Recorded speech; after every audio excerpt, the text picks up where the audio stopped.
Hey, so in this video I show you how to make a cheese sausage yourself. On the meat side you need some lean pork shoulder and some pork back fat. You could also use pork butt. The important part is that you have at least 25% fat. And then on the other side I have some cheese. I use mountain cheese, but you can substitute any cheese you want.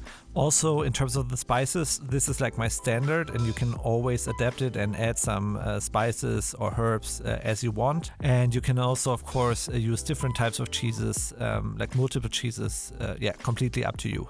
I'm using, as my base recipe, I'm using salt, black pepper, mace, and allspice.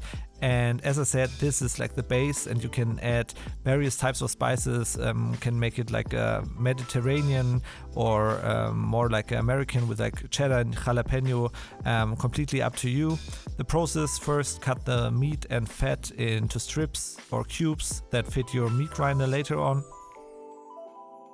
And once you're done with this step, you can put it in the freezer for 1 to 2 hours.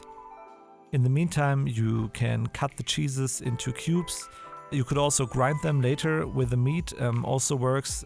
It's only the difference is only in like the texture of the sausage. I like cubes, and the meat I grind on the medium perforated disc. Also again, there you can make it coarser, you can make it finer. You can also grind the cheese with the meat. That's completely up to you. It will change the texture and the look of the sausage later on when you cut it open.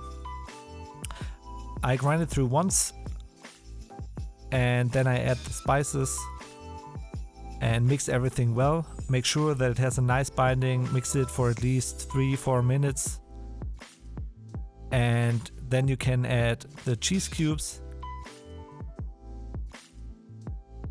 and incorporate them.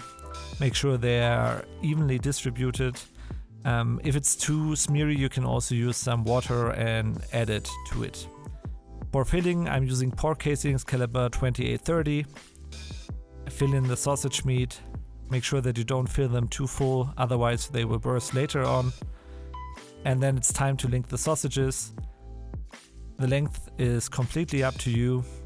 Just twist them between your fingers, and in the end, yeah, they are ready to grill in a pan or also on the barbecue. You can also smoke them. What I really like about them is if you grill them on a flat top or in a pan, you get these nice crispy outside where the cheese melts and gets crispy, and on the inside you have this super smooth texture. As you can see, everything bound well together. Let's give it a taste test.